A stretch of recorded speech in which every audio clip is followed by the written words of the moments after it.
मोठी बातमी समोर येते ती म्हणजे मधुकर पिचड यांनी शरद पवार यांची भेट घेतली आहे। वैभव पिचड यांची शरद पवार यांनी भेट घेतलेली आहे। आपण बघू शकतोय पिचड कुटुंबीय घरवापसी करणार का हा प्रश्न त्यामुळे उपस्थित झालेला आहे।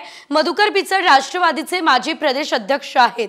त्यांनी आता पुन्हा एकदा शरद पवार यांची भेट घेतलेली आहे।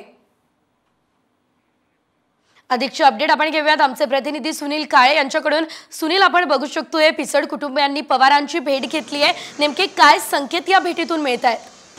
आपण बघतो की मधुकर पिचड हे राष्ट्रवादीचे माजी प्रदेशाध्यक्ष आणि सध्या पूर्ण कुटुंबीय जे आहेत ते भाजपमध्ये आहेत। त्यांचे पुत्र माजी आमदार होते अकोले मतदारसंघातून आणि आता ज्या पद्धतीनं अकोले विधानसभेची जागा महाविकास आघाडीमध्ये राष्ट्रवादीच्या शरद पवार गटाला सुटण्याची शक्यता आहे, त्या पार्श्वभूमीवरती ही भेट महत्त्वाची मानली जाते आणि आता त्या ठिकाणी विद्यमान आमदार जे आहेत ते अजितदादा गटात गेले, त्यामुळे पिचड हे उमेदवार असण्याची शक्यता व्यक्त केली जाते।